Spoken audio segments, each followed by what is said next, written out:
t'aime, Bruxelles, je t'aime. Tu m'as fait manquer, Bruxelles, je t'aime, Bruxelles, je t'aime. Tu m'as préféré, Bruxelles, je t'aime, Bruxelles, je t'aime. Hello there and welcome to Brussels, My Love, Euronews' weekly European politics programme with me, Maeve McMahon. Thank you so much for tuning in. Coming up, let's talk about Georgia, the country of just under 4 million people, nestled between Europe and Asia, went to the polls last week. And the result is nebulous. On paper, the winners were Georgian Dream, the National Conservatives who admire the Kremlin. But on the sidelines are the pro-European opposition, who contest the results and demand a recount.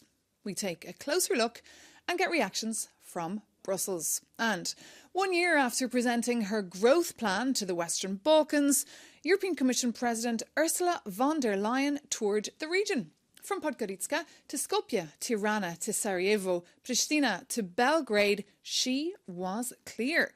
EU enlargement is a top priority and Montenegro could join by 28. We ask if Brussels will ever make good on these promises and if local people are getting fed up in the waiting room. A warm welcome to our guests this weekend. Tinatine Achvediani, Research Fellow with CEPS. Thanks for having me. Great to see you. Iliana Joni, Research Analyst with Carnegie Europe. Hello. And Tiona Lavrajashvili from the Wilfred Martin Centres. Lovely to have you all. Thank you so much for being here. But just as always, let's just tell our viewers why everyone is talking about Georgia. No to war, vote for peace. The slogan of the pro-Kremlin Georgian Dream Party that won last weekend's parliamentary elections. And although they took place 4,000 kilometers away, they were closely watched from Brussels. Georgians, like all Europeans, must be the masters of their own destiny. A mission by the OSCE said the votes were well organized, but cited pressure on voters, including cases of intimidation, coercion and vote buying. Georgians who want to follow the European dream and not a national one took to the streets this week, marching outside the Georgian parliament. They say the vote was stolen. But with Georgia's EU enlargement talks on ice and little EU influence in the region, their future is unclear. So there you go. The success of the Georgian Dream, perhaps a bit of a nightmare or headache here for officials in Brussels. What has the reaction been, Tinatine? So far, the reactions have been that the High Representative Josep Borrell, jointly together with European Commission and Charles Michel, they have been calling for the investigation. My concern is the investigations are called by the Georgian institutions, and as an expert following the situation, I'm just really worried to what extent these investigations will really deliver any irregularities, because Georgian institutions currently are very much under the thumb of the Georgian Dream. They have really, pocketed a lot of institutions, and the currently Central Election Commission actually is not fully in line of the OSCE and all the recommendations. So I think, let's see what the investigations will deliver. Is anyone listening, Tiona, to these calls from Brussels for thorough investigations? Well, Maeve, I wish I could have better news here, because unfortunately, indeed, Georgia's elections do not really represent fair and transparent elections according to the international observation missions. However, the problem here is, as you said, who is going to listen? Because Georgian government, and I have my doubts that they will be listening to Brussels to investigate with the help of the international assessment organizations.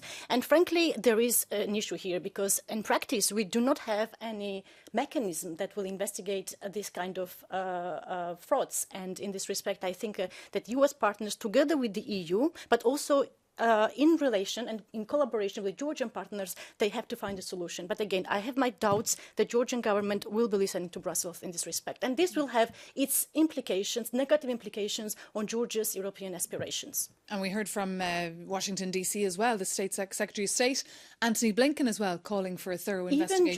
Even Joe Biden made a very clear statement. Yeah. But and they're obviously very busy this week, but they took time out to make sure that they made this message very clear. What is your view on all of this?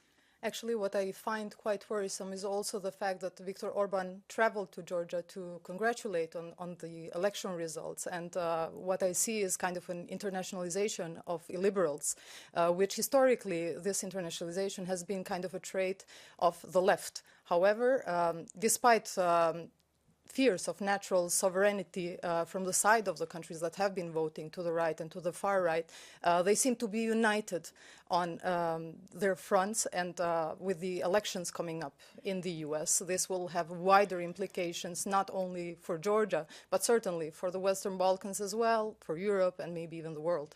But Orban is not a new thing here, right? I mean, we're used to the Orban always comes out and really disregards the common position of the European Union. But we also saw how Georgian people actually greeted him. This was bored, you know. He got booed. He really booed. I have to intervene here because this is not a total picture, unfortunately, because in Georgia, not everybody knows about the institutions and the Council of Presidency. But let's just show our viewers as well some pictures of Viktor Orban, the Prime Minister of Hungary, showing up in Tbilisi this week, arriving in the country at such an important time. He also had a press conference standing, right beside the Prime Minister. As you say, he was booed, but you were speaking just on reaction to that. Look, we have to be also realistic, right? So the majority of Georgians, 70%, they live in rural areas. And if we look also at statistics, of course, this has been frauded, but statistics shows that people who voted for the Georgian Dream, they live in the rural areas. And for them, when Orban is there, and when Orban says that, look, Georgians, you will be becoming member of the EU, and you know, discussions about these fraudulent elections, don't pay attention to the European Union. I will be there to support you.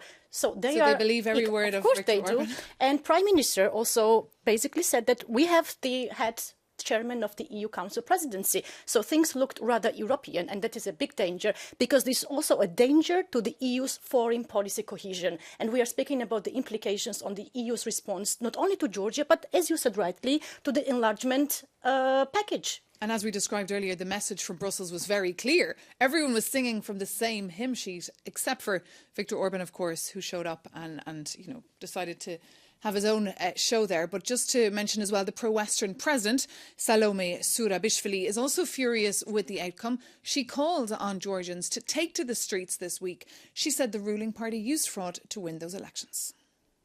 I do not recognize this election. This election cannot be recognized because it is the recognition of Russia's intrusion here, Georgia's subordination to Russia. I did not come to this country for that. Our ancestors did not live for this. We will not tolerate this. Nobody can take away Georgia's European future.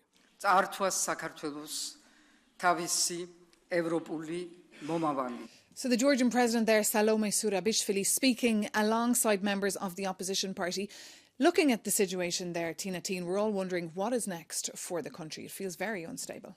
It feels very unstable, but I just want to pick up what Tona has been saying. Right? I think Georgian public is much more aware what's actually going on in the European Union, who is Orban. So I'm very, very promising. I wish so. But I think the reactions, the public reactions we saw, they're very much aware it's on social what's going media. on. But if you go to the regions, because I've been Georgia, for the past few weeks I spent there, and we see, unfortunately, that even the opposition, I think we have to also speak about this, frankly, we need much more information awareness campaigns in Georgia, but also in other countries. And also in European Union, but overall, the way Orban was greeted in the capital right after he arrived, I think this has to be underlined, how much Georgians are very much online and very much on top of things, what's actually going on. Coming back to Meap's question, actually, on the sorry, there is a lot to discuss indeed. We have time. It's all good. Coming back to your question, what's next, actually, what's coming next? We see what the opposition party is requesting together with the president. They are requesting to have new, fair and free elections.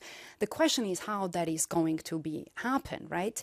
So one thing is that international community, European Union, obviously should increase its pressure on the Georgian Dream so that maybe they will indeed, lean back and investigate, but really investigate irregularities, and maybe they will drop down the votes to the more normal or realistic estimates. That would be the best scenario, but the way Georgian Dream has been reacting, basically, it's very less likely. So it has to be seen what there is no mechanism. Yes.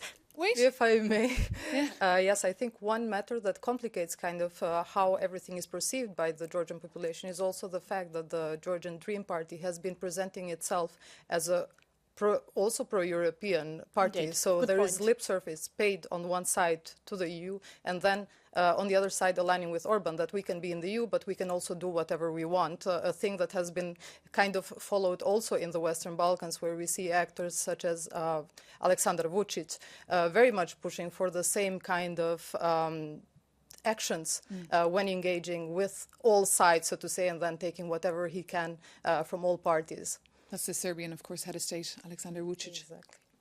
Well, just briefly to react also what Tinatin said, that of course I totally agree on the logic and on the spirit of the EU's and EU's calls to investigate, but we need to also think about the mechanisms, how we are going to do it, and to what extent also the Georgian government will be able and will be willing to be in this whole game, because they don't really want to, of course, confess that they have frauded the elections. But again, these concerns are very serious, and the country that has an ambition to be an EU candidate country should not be holding this type of elections, and which has its problems of legitimacy in the European Union. And just tell us more about the Georgian Dream. What do they represent?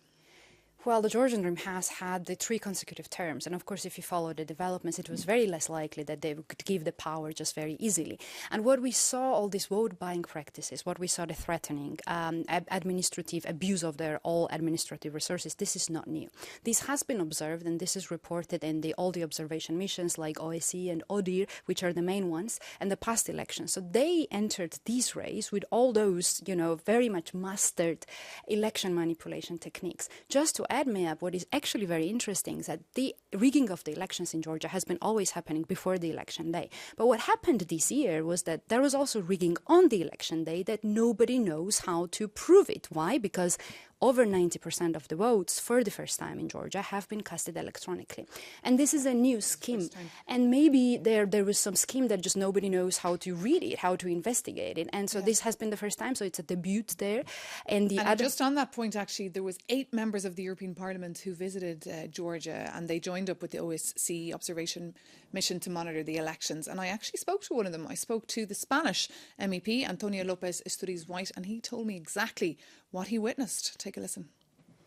It was the first time that they had an electronic system of voting, So people were a little bit lost about it, and they needed help. In this occasion, what I saw is the president of this polling station pointing out clearly how to vote the ruling party.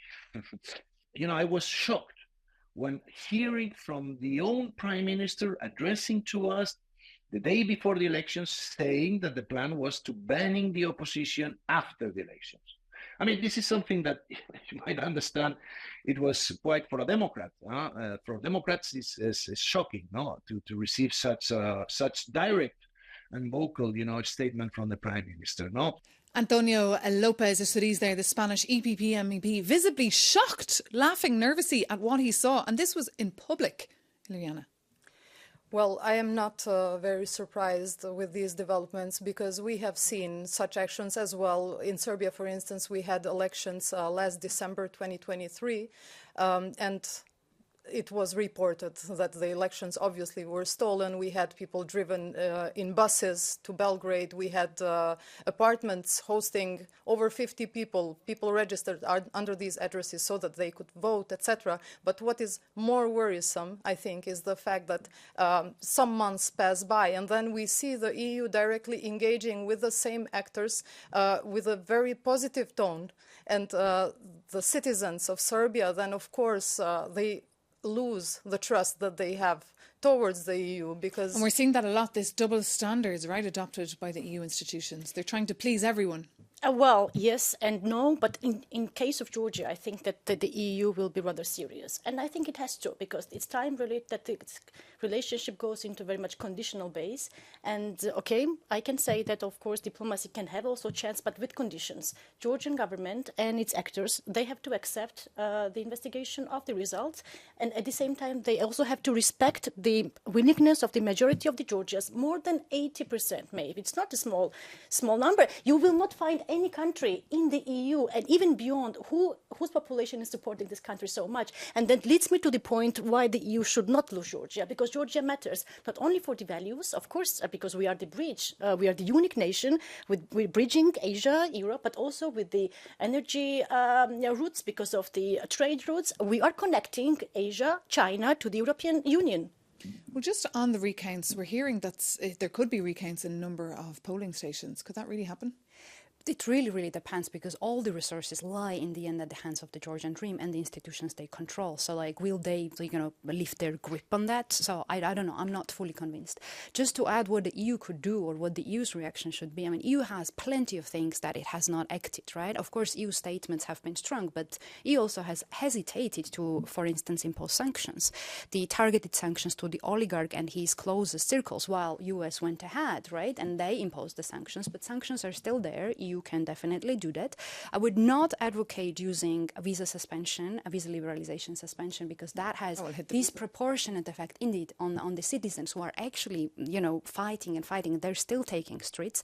So I think EU should really do everything it can, and there are a lot of things it can still do. And first of all, EU, I think, should be clear, maybe, for not granting legitimacy to these elections, because if legitimacy is granted, then this is all the Georgian Dream wanted, right? They would legitimize their anti-democratic moves in a facade democracy elections, basically. And those images that you talk about, the people that we've seen on the streets of Georgia over the last couple of weeks demonstrating, we've seen the EU flag waved there alongside the Georgia flag. They remind me a little bit of the civil unrest in Ukraine back in 2013 on Independence Square. You look at that picture there that we found on Twitter of a couple kissing, one with, of course, the EU flag on the back and the other with the Georgian flag. There's so much hope and love in that photo. But if you think of what happened, of course, with Ukraine after the former President Yanukovych triggered those protests for not having signed the EU-Ukraine Association Agreement back then and choosing closer ties with Russia, the situation became dire for Ukraine, as we've seen. So it's a very tricky time for Georgia. But now they have more lessons, right? Like now Georgia is the candidate country, which Ukraine back then was not. Even though the candidate talks are frozen, right? They're on ice. They are officially frozen. The EU has officially acknowledged that Georgia's EU integration is on hold. And of course, nobody should be expecting that any substantial step will be taken. And I was just looking at the photo that you mentioned now. And, you have to be careful with this, showing these photos. You know why? Because Georgian Dream will be labeling you as somebody who wants war in the country, because we have this increasingly Russian propaganda, and we have to also speak about this, that they are convincing some Georgians, and some of them are convinced that there will be war in our country if we don't accept this current government, and all the messaging was framed war versus well, if anyone from Georgian peace. Dream watches Brussels My Love on a regular basis, they'll know that we're very much pro-peace and not in favour of any sort of a war taking place, neither here nor anywhere in the world. I definitely hope that there is a lot of people in Georgia watching this, because in Georgia we have information space which is totally controlled by the Georgian Dream, and the messaging that the most of the population gets is one which is basically sent by the president of the party and then gets parroted around by the rest of the people. So I would hope that people have access to proper information, and that due to that then they can act accordingly and bring, so to say, a European future towards Georgia indeed. And on that European future, you discuss sanctions. Of course, they're not on the table, but what is on the table is a number of asks of Brussels of Georgia to tackle a number of areas when it comes to justice, improve press freedom, and also indeed on disinformation, fight that and bring in a number of reforms. How is the country getting on towards reaching the goals that Brussels has put on the table for them? Well, the country has not been reaching it, and it's been very, very clear and a lot of statements that the EU has issued. Also, just to mention, sanctions have been on the table all summer, from the previous European Council, the last one, and the coming. The only thing is that for the EU to impose the sanctions, it needs the unity across its all 27 member states. And of course, Hungary comes in the way. Is the same way Hungary comes in the way when EU discusses support Ukraine, or when EU discusses also sanctioning Putin, right? Putin's regime. So what should it's be not done a new with Viktor story. Orban? Well, you should find a way out. This is the EU's call. How do we find the unity? And your just final take? Well, if we are talking about the enlargement package and the impact such elections could have on the entire policy approach, I would definitely like to point out that for sure countries of the Western Balkans are doing much better, and this gives a hope, I think, for all of the countries then to move ahead and not to be stuck, so to say, in a dire and gloomy idea of the future enlargement of the European Union. To me, sanctions at this moment, they don't seem realistic, because we have to also see what will be developments coming from Georgia also in respect to the Georgian government's behavior, because we see if they continue massive usurpation of power, but also if they do not withdraw this famous law, right, Russian law, but also this Russian law which silences the press, silences critical voices. This has to be withdrawn immediately. I think this should be it should be a key condition for the EU in order to start any kind of collaboration with Georgia, of course, after clarifying the situation of the fraudulent election. But my final takeaway is that, unfortunately, Georgia is entering, is already in a deep political crisis. And for the EU, it's a problem. Also for its enlargement that's the thing. It's in scenarios. Georgia's in a deep political crisis, but it's very much making the headlines this week. But of course, how long will that last? But we have to find a solution, because there is no time to lose Georgia, because Georgia matters. Of course, but this EU. condition has been put in all the statements EU has issued. They were directly asking them to withdraw all this anti-legislation, including the foreign agents law that has been making headlines all year.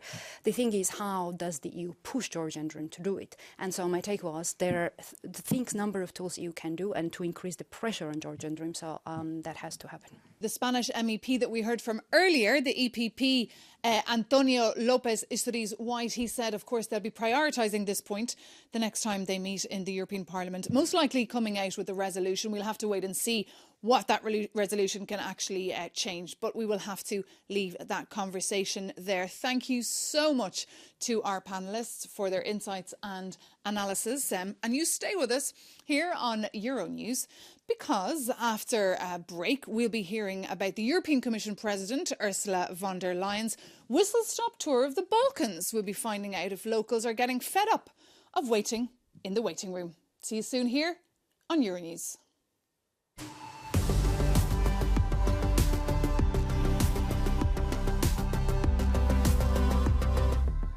Welcome back to Brussels, my love. I'm Maeve McMahon, and along with our panel, Tinatine Akhvediani, Ilariana Joni and Tiona Lavrelashvili, we're just taking a look back at the news of the week. And one story we wanted to pick apart was this: the EU Commission President touring around the Western Balkans last weekend. Ursula von der Leyen was there to investigate if national reform agendas were being respected, the conditions, of course, of an EU growth plan that was agreed upon this time last year. If all goes to plan, Brussels has said it will release funding to 6 Western Balkan countries by 2027. Do you have faith in what you're hearing there? What did you think of the trip? So I definitely think it is great that Ursula von der Leyen is traveling to the Balkans and making a tour to each of these countries. We have seen a lot more engagement in the last 2.5 years from the EU to the region, which is very positive, because I do not think the Western Balkan countries lost this hope, this ideal of joining the EU. But of course, if the EU is not interacting with it actively, there is space then for other alliances to develop and for other big actors to start interfering. And we remember very well in this town when the former President of the Commission, Jean-Claude Juncker, said, under my watch, there will be no EU enlargement. And that message also sent a strong signal to, of course, the Western Balkans, but also to Europeans, saying that's not our priority. That's true, even though factually that was actually true, but it really created this negative momentum. The perception. Right? Perception. Yes. And perceptions really matter. Words carried by presidents of commissions, they carry a lot of weight. Yes. And you are right, indeed. So there is momentum also for the Western Balkans, but also here I think most important is to really acknowledge this growth plan and the key element of the gradual integration,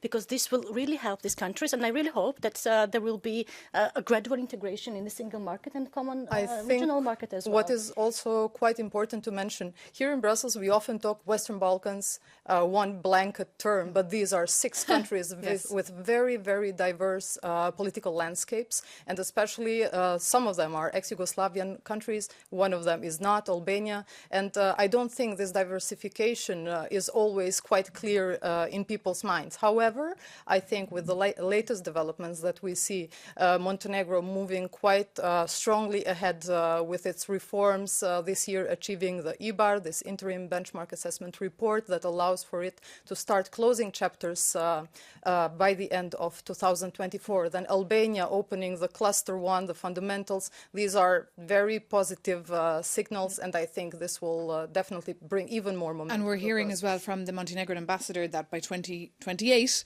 Montenegro will be joining, that it's ready. But one country, of course, that hardly gets a mention, Tinatine, is Kosovo. The promise of joining the EU before seemed to be this kind of silver bullet to solve territorial and security problems in the Balkans, but that is no longer the case. And we wanted to speak to a local there in Pristina, so we caught up with Donica Emini from the civil society organisation Civicus. All governments in Kosovo have been, constantly saying that Kosovo is a pro-Western country. It has built based on Western ideas. But obviously, when it comes to the EU integration process, it feels like this. There is nothing for Kosovo. I mean, when we talk about, the region, or, some countries even have deadlines. Obviously, there is one now on Montenegro being discussed quite a lot. Albania has progressed quite a lot. In Kosovo, it feels like we are here up to the visa liberalization process. We will be part of the growth plan, but nothing else will move politically because of the 5 non-recognizers. So in Kosovo, there is a lot of disappointment. The disappointment doesn't come just from the measures, but also how the EU has been managing the Brussels dialogue. So that was Donica Emini there telling me how her locals there feel forgotten. Quite dramatic what she said there. There is nothing for Kosovo. There is things for Kosovo, and I think EU has been trying. For instance, we mentioned the new growth plan, which is bluntly new fresh money, which is 6 billion, which is not little money. And the precondition to access this money, EU asks the candidate countries, particularly Serbia and Kosovo, to engage in a dialogue, right, and to normalize the relations. The common position of the Union is not there as strong as it should be, because the 5 countries do not recognize Kosovo, and that really comes in a way. But I think the new growth plan also gives some hope that countries will be incentivized through this condition to, unlock the funding, that they engage in a more structured dialogue. The plan, of course, is to unlock that money by 2027. If I may, just very briefly, because then I want to hear about how Europeans feel about this enlargement. Yes, about Kosovo, I would really like to mention a few points. Namely, I think the progress of Kosovo in its accession towards EU definitely is held kind of hostage of the dialogue between Pristina and Belgrade. And it's quite frustrating for the locals, because they have been working really hard and have been advancing, as we see through all kinds of observers on the democratic indicators, which does not get acknowledged enough, as the EU does not want to import, so to say, an unresolved conflict. And as we see the dialogue, last news, basically, we had requests from the Prime Minister that the so-called Brussels agreement be signed from the other party and not be just treated as something that is valid without a signature. And this has not happened. On the other hand, Kosovo was to join the Council of Europe, and this was, again, due to lobbying from the Serbian side, this was blocked, etc. So it very is complicated. Quite... But despite that, locals do seem to still want to join, because if you look at North Macedonia as well, they even changed their name to join the EU, and they're feeling really frustrated, with one local from North Macedonia telling me last week, are we not wide enough? What is wrong with us? Why can we not get into this club? But just to go back to the perceptions here among the 27, among people in the EU, do they want to enlarge? We often forget to ask to the population of the European Union about their attitudes of enlargement. And here I would like to mention that at the Wilfred Martin Center for European Studies, we have recently published an in-depth analysis together with Ipsos to learn about the attitudes of public regarding enlargement. And I have to share that the support is palpable, and majority of the people, citizens, they would like to have more information, and they would like to be involved in the decisions, in the reflections about the enlargement. And when it comes to this overall support, I have to also mention that Ukraine gets a bit more support compared to the countries of the Western Balkans, and also population would like to see the European Union working in a better way. 41%, this is really a high number. And when it comes to the overall support, it's only 30 to 40. that brings me a takeaway, that geopolitical arguments of the European Commission and the European Union that we need to enlarge because of this value-based geopolitical narrative is not working. Okay. We need more, and we need to engage Nice plug with the there citizens. for the hard work you've been doing at the Wilfred Martin Centre. I'd like to know if our viewers agree with that. Do let us know. But thank you so much to our panel. We will leave it at that. If you want more in-depth analysis on those enlargement reports that were released this Wednesday here in Brussels, our reporters have been reading all the documents, so you don't have to. So check out yournews.com.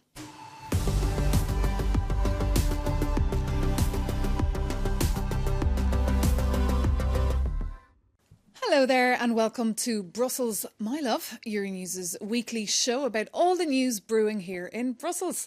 I'm Maeve McMahon and along with my panel, Tinatine Akvadiani, Illyriana Joni and Fiona Lavrelashvili, we're taking a look at the stories of the week. And I must say it was rather quiet here. It was midterm break, so a lot of EU officials and MEPs were off having some time out with friends and family. But one story that did catch our eye was a new deal and mostly photo op between the EU Commission President Ursula von der Leyen and the European Parliament President Roberta Metsola. In the past, it's been no secret that MEPs were often frustrated with the workings of the European Commission and felt like they were not being heard. So now they've signed this new pact, refreshing and updating an agreement that was 14 years old. Is this even worth reporting about, Tinatine? Should our viewers care about this? No, I think they should care about, because this is all about strengthening the European Parliament's role. And European Parliament is the body that is directly elected by the citizens. So this is the citizens' control and citizens' voices being heard, while the European Commission basically leads the legislative agenda. I think we should not overestimate what does this pact actually may bring into the reality, because whatever the agreement is amended, and we are reading these annexes, the legislative agenda and very much which files come forward still very much remains in the hands of the European Commission.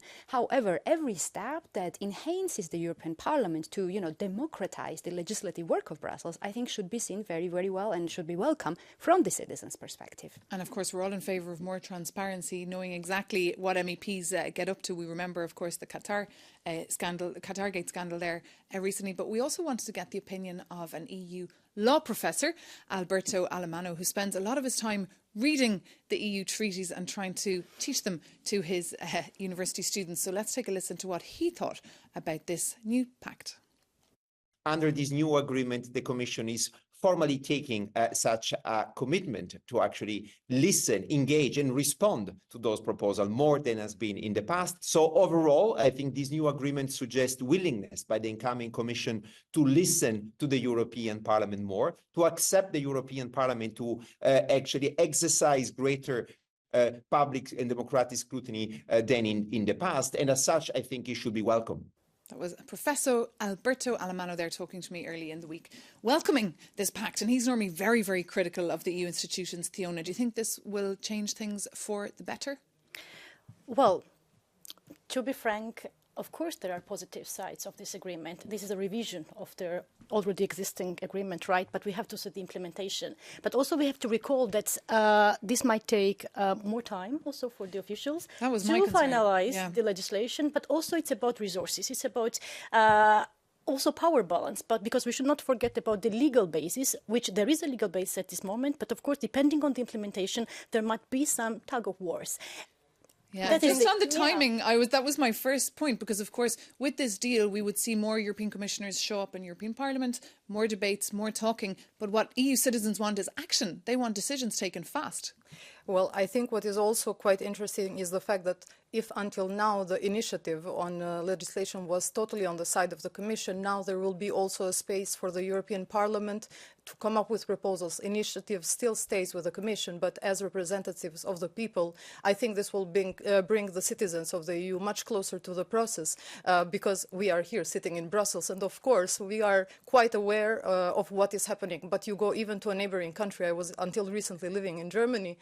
the citizen does not have an idea how these decisions are taken. And I think it is quite crucial that legitimacy of all the EU institutions is reinforced, and this kind of agreement definitely brings us closer. And not, I mean, in Brussels, we're talking about the EU Quarter, a very elite group here that know what's going on. But you drive or you take your bike a couple of meters outside this, and people are really unaware. They feel what's going on. They are. There. This is where the European Parliament comes in, just to add on the concerns about the timing, because I mean Brussels already has quite a lot of bureaucracy, and of course, adding a layer there, of course, it's going to make the processes lengthier. But the agreement, as well as the annexes and the amendment that is now proposed, foresees to have the fast-track decision-making in case there is a crisis and in case EU really needs to act fast. So what has to remain to be seen is how this new mechanism, which they've proposed, how this new mechanism will actually work in practice. And we basically have to see that.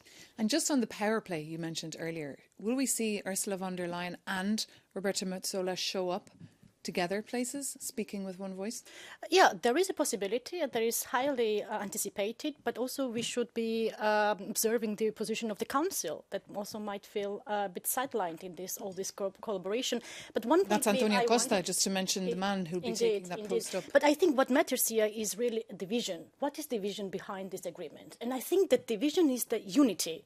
The EU wants to show the unity, that during this multiple crises and uncertainty that the European Union is going through, there is a need of interinstitutional coordination, but also vision. And I really hope that this agreement will serve to that and not to, tug of war between You were mentioning whether Ursula von der Leyen and Metsola will be showing up together. I cannot say for sure about that, but what I know for sure is that the European Commission now, for example, they will be expected to be also at the hearings of the European Parliament with their representatives. So this is quite a important development. And two powerful ladies, which are very characters also here playing the role. Just to disagree with Teona said, this is very procedural. I mean, I don't see substantial anyway, like bringing together. This is a merely procedural agreement, but these processes are very important for transparency. But this has to serve. This has to serve the unity of the European Union. This is the vision behind. Well, I think vision is more about legitimizing the whole process and democratizing. And there is already legitimacy in the case of the European Commission. I mean, we cannot say that there is no more engagement of the European Parliament means more democratization. Yes, but if you want more engagement, then you have to give the right of initiative to the European Parliament, which they don't have right now. But they have now. Not really.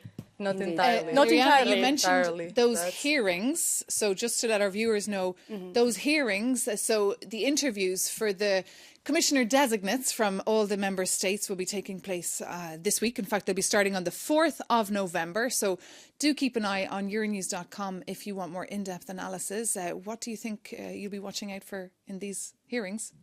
Well, obviously, as somebody focusing on EU enlargement, I very much look forward to the hearing of Marta Kos. Marta Kos, of course, the Slovenian commissioner, former TV journalist and former ambassador, who's aspiring to be the next EU enlargement commissioner. We will keep an eye on that story. But for now, we can close this conversation. Thank you so much, Tina Teen Akvadiana, for being here, Ilariana Joni and Theona Lavrelashvili. Thank you for being our panel. Do reach out to us. brusselsmylove@euronews.com is our email address if you want to send us a comment. We're also, of course, on social media. You can send us a direct message on LinkedIn, Instagram or TikTok, and we will get back to you. And keep an eye out on Wednesday morning. We'll be live with you for a special live show, bringing you reactions from Brussels on the US elections. So see you soon. Take care and goodbye.